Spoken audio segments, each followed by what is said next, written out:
L'an dernier, en 2020, de nombreux hôpitaux ont été débordés en France à cause de la Covid-19. C'est une réalité qui a pu donner l'impression d'un engorgement quasi continu du système hospitalier.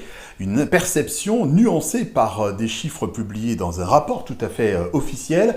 Selon ce document, les malades Covid correspondent à seulement 2% du total des hospitalisations et à seulement 5% des admissions en soins critiques.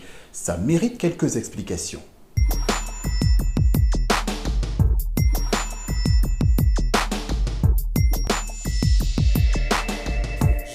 D'abord, il faut rappeler que ces chiffres sont ceux de l'ATIH, un organisme public fondé en 2000. Et dans son rapport du 28 octobre dernier, dès la page 2, l'ATIH a dénombré à l'hôpital 218 000 malades Covid, soit 2% donc de l'ensemble des patients hospitalisés en 2020. Un chiffre bas qui permet à certains de questionner à la fois la saturation des hôpitaux à l'époque et la gravité de l'épidémie. Mais ce chiffre bas, il s'explique notamment par le fait qu'il y a eu 2 pics lors de l'épidémie de l'an dernier.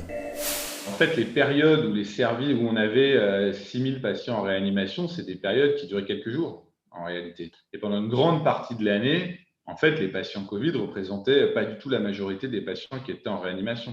Et ces pics, ils ont été observés en France au printemps et à l'automne. En mars 2020, le nombre de patients en cours d'hospitalisation, cette fois, a été jusqu'à 30 000 par jour, alors qu'en période creuse, entre juillet et août, ce nombre d'hospitalisés est passé quotidiennement sous la barre des 2500. Il faut aussi rappeler que toutes les régions n'ont pas été touchées de la même manière et au même moment par la pandémie. Il ne faut pas oublier non plus que l'épidémie commence réellement en mars 2020. Ça veut dire que les 2 premiers mois de l'année, quand il n'y avait pas de pression sur l'hôpital, entrent eux aussi dans la statistique et donc dans ce lissage final.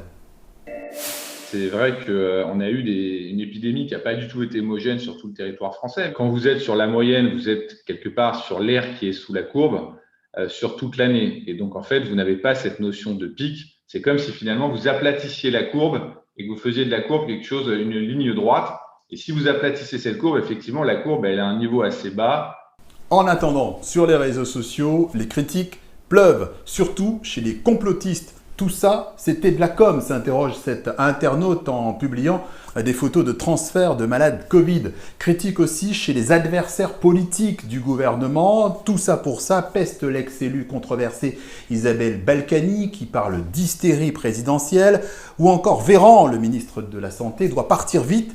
C'est ce qu'exige Florent Philippot, le président de la formation nationaliste Les Patriotes. Le gouvernement, lui, se défend tout en reconnaissant ces chiffres. Il y a eu des moments de saturation des hôpitaux, on va dire sur 3 mois, peut-être 4 mois, sur les 12 mois de l'année. Il ne compte pas, et ce chiffre ne donne pas le nombre de jours d'hospitalisation aussi, parce que c'est des patients qui sont restés beaucoup plus longtemps. Et sur les réanimations, par exemple, sur l'année 2020, c'est 20% des jours d'hospitalisation. Et à vrai dire, ce qui ressort aussi de ce rapport de l'ATIH, c'est que les autres pathologies hors Covid n'ont pas été laissées de côté. Même si on le sait, le gouvernement avait demandé au moment des pics d'hospitalisation Covid de déprogrammer certaines activités médicales pour laisser de la place. D'ailleurs, selon les calculs de la Fédération hospitalière de France, ces déprogrammations ont concerné 70% des opérations hors Covid lors du pic du printemps, mais il y a eu moins de 15% d'actes reportés lors du pic de l'automne.